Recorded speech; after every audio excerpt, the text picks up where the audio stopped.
ನೋಡಿ, ಮತ್ತೊಂದು ಕಡೆ ಸಚಿವ ಭೈರತಿ ಸುರೇಶ್ ಅವರು ಕೂಡ ಒಂದು ಹೇಳಿಕೆಯನ್ನ ಕೊಟ್ಟಿದ್ದಾರೆ. ಹೈಕಮಾಂಡ್ ಏನ್ ಹೇಳುತ್ತೋ ಅದನ್ನ ಎಲ್ಲರೂ ಕೂಡ ಕೇಳಬೇಕು ಅಂತ ಹೇಳಿ. ಯಾಕೆಂದ್ರೆ ಒಂದು ಕಡೆ ಕಾಂಗ್ರೆಸ್ ಪರದಲ್ಲೇ ಒಂದಷ್ಟು ಹೇಳಿಕೆಗಳು ಕೇಳಿ ಬರ್ತಾ ಇದೆ. ಹೈಕಮಾಂಡ್ ಮೌನವಾಗಿರೋದಕ್ಕೆ ನಮಗ್ ಗೊಂದಲ ಆಗ್ತಾ ಇದೆ. ನಾವು ಯಾವ ಕಡೆ ಹೋಗಬೇಕು, ಯಾರನ್ನ ಮೀಟ್ ಮಾಡಬೇಕು ಅನ್ನೋದು ಗೊತ್ತಾಗ್ತಾ ಇಲ್ಲ ಅನ್ನುವ ಚರ್ಚೆಗಳಾಗ್ತಾ ಇದ್ರೆ ಇವತ್ತು ಸಿಎಂ ಕುರ್ಚಿ ಕಾಳಗ ತಾರಕಕ್ಕೇರಿತು ಯತೀಂದ್ರ ಸಿದ್ದರಾಮಯ್ಯ ಅವರು ಕೊಟ್ಟಂತ ಹೇಳಿಕೆಯಿಂದಾಗಿ. ಈಗ ಈ ವಿಚಾರದಲ್ಲಿ ಕಾಂಗ್ರೆಸ್ನ ಎರಡೂ ಬಣದ ನಾಯಕರು ಕೂಡ ಪ್ರತಿಕ್ರಿಯೆಗಳನ್ನ ಕೊಡ್ತಿದ್ದಾರೆ. ಒಂದು ಕಡೆ ಹೇಳ್ತಾರೆ ಒಂದು ತೀರ್ಮಾನವನ್ನು ತೆಗೆದುಕೊಳ್ಬೇಕು ಅಂತೇಳಿ, ಮತ್ತೊಂದು ಕಡೆ ಹೇಳ್ತಾರೆ ಹೈಕಮಾಂಡ್ ತೀರ್ಮಾನವನ್ನು ತೆಗೆದುಕೊಳ್ಳುತ್ತೆ ಅಂತೇಳಿ. ಕೋಲಾರದಲ್ಲಿ ಸಚಿವರು ಕೊಟ್ಟಿರುವಂತಹ ಹೇಳಿಕೆ, ಕಾಂಗ್ರೆಸ್ ಪಕ್ಷದ 140 ಶಾಸಕರು ಸಿದ್ದರಾಮಯ್ಯ ಅವರ ಆಪ್ತರು ಅಂತ ಕೂಡ ಹೇಳಿದ್ದಾರೆ. ಹೈಕಮಾಂಡ್ ಹೇಳಿದಂತೆ ಸಿದ್ದರಾಮಯ್ಯ ಅವರು ಕೂಡ ಕೇಳ್ತಾರೆ, ಡಿಕೆ ಶಿವಕುಮಾರ್ ಕೂಡ ಕೇಳ್ತಾರೆ. ಸಿಎಂ ಕುರ್ಚಿ ಕಾಳಗ ಏನೇ ಇದ್ರು ಕೂಡ ಹೈಕಮಾಂಡ್ ಬಿಟ್ಟಿದ್ದು ಅಂತ ಹೇಳಿದ್ದಾರೆ.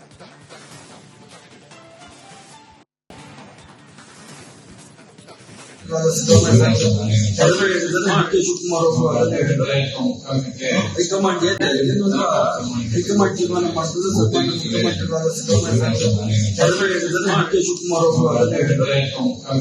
ಹೈಕಮಾಂಡ್ ಏನ್ ಹೇಳ್ತದೆ ಅದ್ರ ಪ್ರಕಾರನೇ ನಮ್ಮ ಪಕ್ಷ ಇರುವಂತದ್ದು. ಮುಖ್ಯಮಂತ್ರಿ ವಿಚಾರ ಆಗಲಿ ಯಾವುದೇ ಆಗಲಿ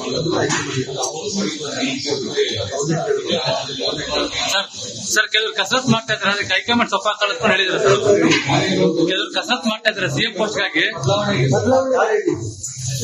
ಎತ್ತಿಂದ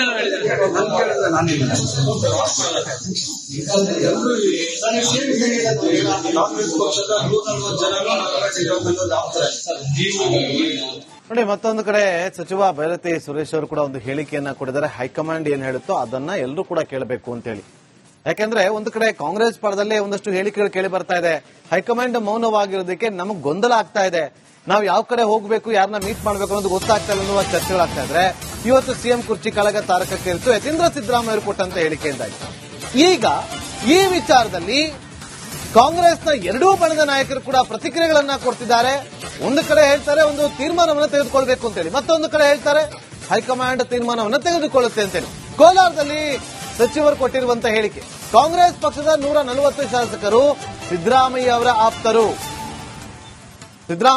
ಅಂತ ಕೂಡ ಹೇಳಿದ್ದಾರೆ. ಹೈಕಮಾಂಡ್ ಹೇಳಿದಂತೆ ಸಿದ್ದರಾಮಯ್ಯ ಅವರು ಕೂಡ ಕೇಳ್ತಾರೆ, ಡಿಕೆ ಶಿವಕುಮಾರ್ ಕೂಡ ಕೇಳ್ತಾರೆ.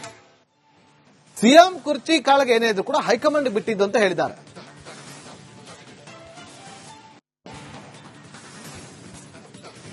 ಶಿವಕುಮಾರ್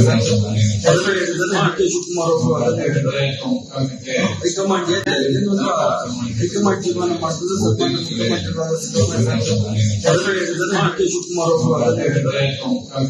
ಹೈಕಮಾಂಡ್ ಏನ್ ಹೇಳ್ತದೆ ಅದ್ರ ಪ್ರಕಾರನೇ ನಮ್ಮ ಪಕ್ಷ ಇರುವಂತದ್ದು. ಮುಖ್ಯಮಂತ್ರಿ ವಿಚಾರ ಆಗಲಿ ಯಾವುದೇ ಆಗಲಿ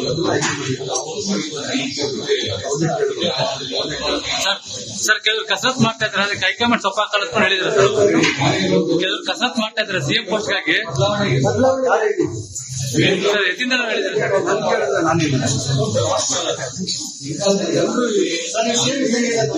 ಕಾಂಗ್ರೆಸ್ ಪಕ್ಷದ 140 ಜನ ನೋಡಿ, ಮತ್ತೊಂದು ಕಡೆ ಸಚಿವ ಭೈರತಿ ಸುರೇಶ್ ಅವರು ಕೂಡ ಒಂದು ಹೇಳಿಕೆಯನ್ನ ಕೊಟ್ಟಿದ್ದಾರೆ. ಹೈಕಮಾಂಡ್ ಏನ್ ಹೇಳುತ್ತೋ ಅದನ್ನ ಎಲ್ಲರೂ ಕೂಡ ಕೇಳಬೇಕು ಅಂತ ಹೇಳಿ. ಯಾಕೆಂದ್ರೆ ಒಂದು ಕಡೆ ಕಾಂಗ್ರೆಸ್ ಪರದಲ್ಲೇ ಒಂದಷ್ಟು ಹೇಳಿಕೆಗಳು ಕೇಳಿ ಬರ್ತಾ ಇದೆ. ಹೈಕಮಾಂಡ್ ಮೌನವಾಗಿರೋದಕ್ಕೆ ನಮಗ್ ಗೊಂದಲ ಆಗ್ತಾ ಇದೆ. ನಾವು ಯಾವ ಕಡೆ ಹೋಗಬೇಕು, ಯಾರನ್ನ ಮೀಟ್ ಮಾಡಬೇಕು ಅನ್ನೋದು ಗೊತ್ತಾಗ್ತಾ ಇಲ್ಲ ಅನ್ನುವ ಚರ್ಚೆಗಳಾಗ್ತಾ ಇದ್ರೆ ಇವತ್ತು ಸಿಎಂ ಕುರ್ಚಿ ಕಾಳಗ ತಾರಕಕ್ಕೇರಿತು ಯತೀಂದ್ರ ಸಿದ್ದರಾಮಯ್ಯ ಅವರು ಕೊಟ್ಟಂತ ಹೇಳಿಕೆಯಿಂದಾಗಿ. ಈಗ ಈ ವಿಚಾರದಲ್ಲಿ ಕಾಂಗ್ರೆಸ್ನ ಎರಡೂ ಬಣದ ನಾಯಕರು ಕೂಡ ಪ್ರತಿಕ್ರಿಯೆಗಳನ್ನ ಕೊಡ್ತಿದ್ದಾರೆ. ಒಂದು ಕಡೆ ಹೇಳ್ತಾರೆ ಒಂದು ತೀರ್ಮಾನವನ್ನು ತೆಗೆದುಕೊಳ್ಬೇಕು ಅಂತೇಳಿ, ಮತ್ತೊಂದು ಕಡೆ ಹೇಳ್ತಾರೆ ಹೈಕಮಾಂಡ್ ತೀರ್ಮಾನವನ್ನು ತೆಗೆದುಕೊಳ್ಳುತ್ತೆ ಅಂತೇಳಿ. ಕೋಲಾರದಲ್ಲಿ ಸಚಿವರು ಕೊಟ್ಟಿರುವಂತಹ ಹೇಳಿಕೆ, ಕಾಂಗ್ರೆಸ್ ಪಕ್ಷದ 140 ಶಾಸಕರು ಸಿದ್ದರಾಮಯ್ಯ ಅವರ ಆಪ್ತರು ಅಂತ ಕೂಡ ಹೇಳಿದ್ದಾರೆ. ಹೈಕಮಾಂಡ್ ಹೇಳಿದಂತೆ ಸಿದ್ದರಾಮಯ್ಯ ಅವರು ಕೂಡ ಕೇಳ್ತಾರೆ, ಡಿಕೆ ಶಿವಕುಮಾರ್ ಕೂಡ ಕೇಳ್ತಾರೆ. ಸಿಎಂ ಕುರ್ಚಿ ಕಾಳಗ ಏನೇ ಇದ್ರು ಕೂಡ ಹೈಕಮಾಂಡ್ ಬಿಟ್ಟಿದ್ದು ಅಂತ ಹೇಳಿದ್ದಾರೆ.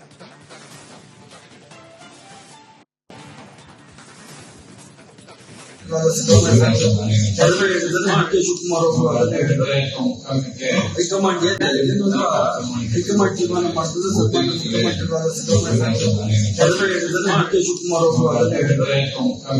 ಹೈಕಮಾಂಡ್ ಏನ್ ಹೇಳ್ತದೆ ಅದ್ರ ಪ್ರಕಾರನೇ ನಮ್ಮ ಪಕ್ಷ ಇರುವಂತದ್ದು. ಸರ್, ಕೆಲವರು ಕಸರತ್ ಮಾಡ್ತಾ ಮುಖ್ಯಮಂತ್ರಿ ವಿಚಾರ ಆಗಲಿ ಯಾವುದೇ ಆಗಲಿ ಅದನ್ನ ಸರ್ ಕೆಲವರು ಕಸರತ್ ಮಾಡ್ತಾ ಇದ್ದಾರೆ ಅದಕ್ಕೆ ಹೈಕಮಾಂಡ್ ಸೊಪ್ಪ ಕಳಿಸ್ಕೊಂಡು ಹೇಳಿದ್ರು ಸರ್ ಕೆಲವರು ಕಸರತ್ ಮಾಡ್ತಾ ಇದ್ದಾರೆ ಸಿಎಂ ಪೋಸ್ಟ್ಗಾಗಿ ಸರ್ ಎತ್ತಿಂದಲೂ ಹೇಳಿದ್ದಾರೆ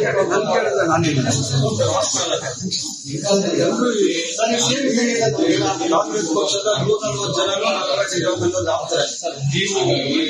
ನೋಡಿ, ಮತ್ತೊಂದು ಕಡೆ ಸಚಿವ ಭೈರತಿ ಸುರೇಶ್ ಅವರು ಕೂಡ ಒಂದು ಹೇಳಿಕೆಯನ್ನ ಕೊಟ್ಟಿದ್ದಾರೆ. ಹೈಕಮಾಂಡ್ ಏನ್ ಹೇಳುತ್ತೋ ಅದನ್ನ ಎಲ್ಲರೂ ಕೂಡ ಕೇಳಬೇಕು ಅಂತ ಹೇಳಿ. ಯಾಕೆಂದ್ರೆ ಒಂದು ಕಡೆ ಕಾಂಗ್ರೆಸ್ ಪರದಲ್ಲೇ ಒಂದಷ್ಟು ಹೇಳಿಕೆಗಳು ಕೇಳಿ ಬರ್ತಾ ಇದೆ. ಹೈಕಮಾಂಡ್ ಮೌನವಾಗಿರೋದಕ್ಕೆ ನಮಗ್ ಗೊಂದಲ ಆಗ್ತಾ ಇದೆ.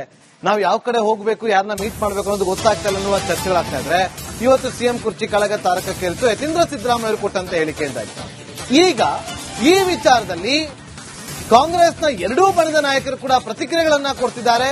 ಒಂದು ಕಡೆ ಹೇಳ್ತಾರೆ ಒಂದು ತೀರ್ಮಾನವನ್ನು ತೆಗೆದುಕೊಳ್ಬೇಕು ಅಂತೇಳಿ, ಮತ್ತೊಂದು ಕಡೆ ಹೇಳ್ತಾರೆ ಹೈಕಮಾಂಡ್ ತೀರ್ಮಾನವನ್ನು ತೆಗೆದುಕೊಳ್ಳುತ್ತೆ ಅಂತೇಳಿ. ಕೋಲಾರದಲ್ಲಿ ಸಚಿವರು ಕೊಟ್ಟಿರುವಂತಹ ಹೇಳಿಕೆ, ಕಾಂಗ್ರೆಸ್ ಪಕ್ಷದ 140 ಶಾಸಕರು ಸಿದ್ದರಾಮಯ್ಯ ಅವರ ಆಪ್ತರು ಅಂತ ಕೂಡ ಹೇಳಿದ್ದಾರೆ. ಹೈಕಮಾಂಡ್ ಹೇಳಿದಂತೆ ಸಿದ್ದರಾಮಯ್ಯ ಅವರು ಕೂಡ ಕೇಳ್ತಾರೆ, ಡಿಕೆ ಶಿವಕುಮಾರ್ ಕೂಡ ಕೇಳ್ತಾರೆ. ಸಿಎಂ ಕುರ್ಚಿ ಕಾಳಗೆ ಏನೇ ಇದ್ದು ಕೂಡ ಹೈಕಮಾಂಡ್ ಬಿಟ್ಟಿದ್ದು ಅಂತ ಹೇಳಿದ್ದಾರೆ.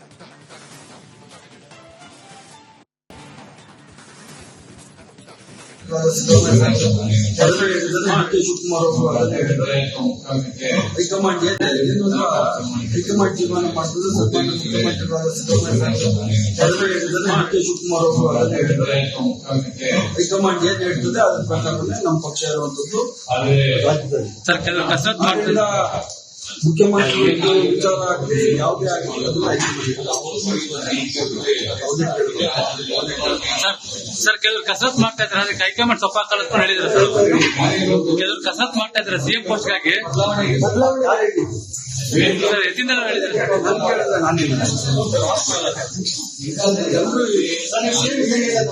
ಕಾಂಗ್ರೆಸ್ ಪಕ್ಷದ 140 ಜನ ಆಗ್ತಾರೆ.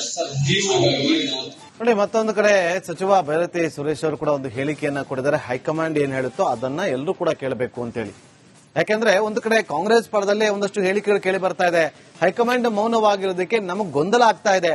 ನಾವು ಯಾವ ಕಡೆ ಹೋಗಬೇಕು, ಯಾರನ್ನ ಮೀಟ್ ಮಾಡಬೇಕು ಅನ್ನೋದು ಗೊತ್ತಾಗ್ತಾ ಇಲ್ಲ ಅನ್ನುವ ಚರ್ಚೆಗಳಾಗ್ತಾ ಇದ್ರೆ ಇವತ್ತು ಸಿಎಂ ಕುರ್ಚಿ ಕೆಳಗೆ ತಾರಕಕ್ಕೇರಿತು ಯತೀಂದ್ರ ಸಿದ್ದರಾಮಯ್ಯ ಅವರು ಕೊಟ್ಟಂತ ಹೇಳಿಕೆಯಿಂದಾಗಿ ಈಗ ಈ ವಿಚಾರದಲ್ಲಿ ಕಾಂಗ್ರೆಸ್ನ ಎರಡೂ ಬಣದ ನಾಯಕರು ಕೂಡ ಪ್ರತಿಕ್ರಿಯೆಗಳನ್ನ ಕೊಡ್ತಿದ್ದಾರೆ. ಒಂದು ಕಡೆ ಹೇಳ್ತಾರೆ ಒಂದು ತೀರ್ಮಾನವನ್ನು ತೆಗೆದುಕೊಳ್ಬೇಕು ಅಂತೇಳಿ, ಮತ್ತೊಂದು ಕಡೆ ಹೇಳ್ತಾರೆ ಹೈಕಮಾಂಡ್ ತೀರ್ಮಾನವನ್ನು ತೆಗೆದುಕೊಳ್ಳುತ್ತೆ ಅಂತೇಳಿ. ಕೋಲಾರದಲ್ಲಿ ಸಚಿವರು ಕೊಟ್ಟಿರುವಂತಹ ಹೇಳಿಕೆ, ಕಾಂಗ್ರೆಸ್ ಪಕ್ಷದ 140 ಶಾಸಕರು ಸಿದ್ದರಾಮಯ್ಯ ಅವರ ಆಪ್ತರು ಅಂತ ಕೂಡ ಹೇಳಿದ್ದಾರೆ. ಹೈಕಮಾಂಡ್ ಹೇಳಿದಂತೆ ಸಿದ್ದರಾಮಯ್ಯ ಅವರು ಕೂಡ ಕೇಳ್ತಾರೆ, ಡಿಕೆ ಶಿವಕುಮಾರ್ ಕೂಡ ಕೇಳ್ತಾರೆ. ಸಿಎಂ ಕುರ್ಚಿ ಕಾಳಗೆ ಏನೇ ಇದ್ದು ಕೂಡ ಹೈಕಮಾಂಡ್ ಬಿಟ್ಟಿದ್ದು ಅಂತ ಹೇಳಿದ್ದಾರೆ.